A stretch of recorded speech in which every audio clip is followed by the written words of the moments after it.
आप सभी मित्रों को मेरा सप्रेम नमस्कार। कैसे हैं आप सभी? आशा करती हूँ कि आप सभी अच्छे होंगे। मेरा नाम प्रतिष्ठा गोदियाल है। मैं कक्षा 3 में पढ़ती हूँ। हेलो प्रतिष्ठा।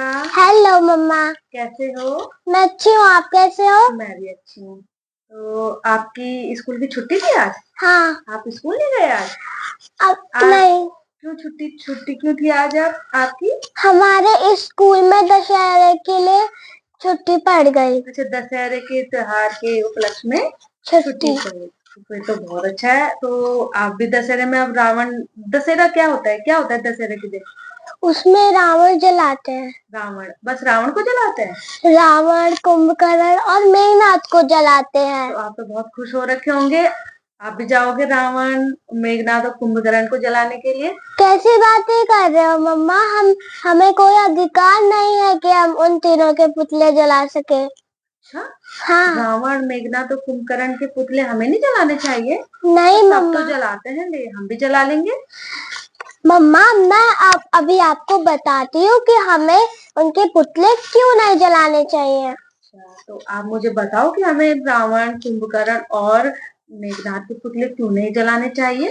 मम्मी, मैं पूरे यकीन के साथ कह सकती हूँ कि हमारे समाज में कई लोग दशहरे का बेसब्री से इंतजार कर रहे होंगे, जिसमें वो रावण, कुंभकर्ण और मेघनाथ के पुतले जलाएंगे और जलाते समय खुद को राम साबित करेंगे।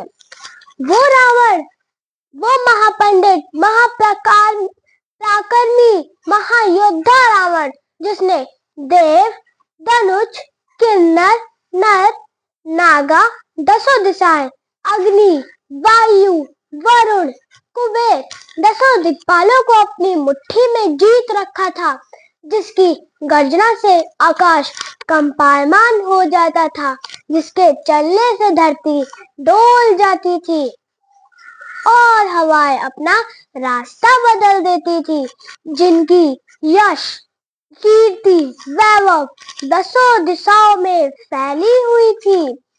वो कुंभकर्ण जो अति बलशाली था, जिसकी एक फूंक से कई शत्रु ढेर जाते थे, और वो मेघनाथ जिसने भगवान ब्रह्मा, विष्णु और शंकर से कई वरदान लिए थे।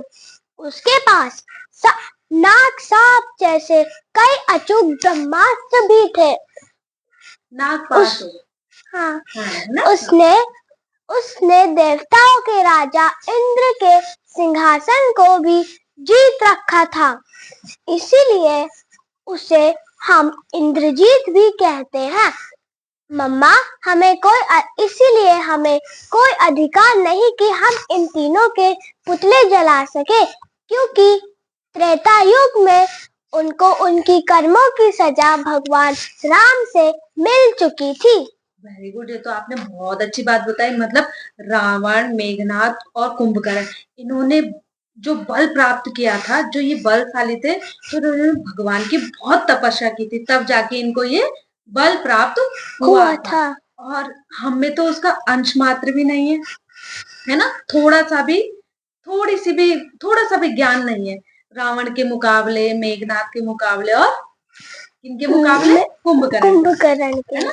मतलब थोड़ा सा भी अगर हमें ज्ञान मिल जाए इन तीनों के मुकाबले, तो हम अपने आप को भाग्यशाली समझेंगे। तो बहुत अच्छी बात बताई आपने कि हमें इनको जलाने का कोई हक अधिकार नहीं है। मतलब हम इतने इनके समक्ष बहुत ही तुच्छ प्राणी हैं, है ना? और इनको इनकी कर्मों की सजा त्रेता युग में भगवान श्री राम जी ने तीनों को दे दी थी, मार दिया था।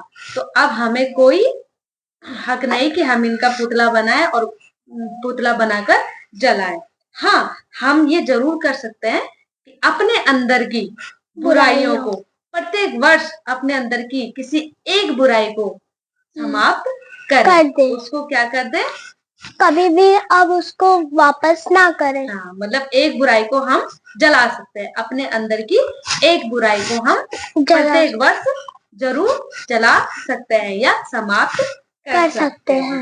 वेरी गुड, बहुत अच्छा बताया आपने। बहुत अच्छी शिक्षा दी आपने मुझे। मैं भी बहुत पहले खुश होती थी कि मैं भी कि रावण जलाएंगे, मेघनाथ का पुतला जलाएंगे, मतलब देखने में बड़ा मजा आता था।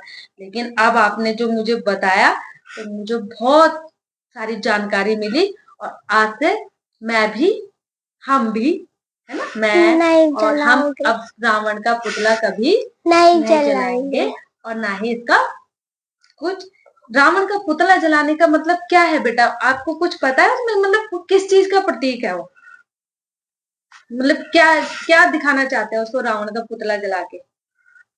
राम जी ने क्या की थी, रावण को मारकर क्या शिक्षा दी थी हमें कि अच्छाई बुराई पर किसकी जीत है, अच्छाई की। है ना। मतलब बुराई कितनी भी करे आदमी, लेकिन जीत हमेशा अच्छाई की होती है। तो क्यों ना हम अपने अंदर की किसी हर बुराई को, प्रत्येक वर्ष किसी ना किसी बुराई को रावण के पुतले की भांति अपने उसको जला दे, अपने मन से उसको हमेशा के लिए खत्म कर दे। तो हम एक ना एक दिन क्या बन जाएंगे, बहुत अच्छे इंसान बन जाएंगे, है ना।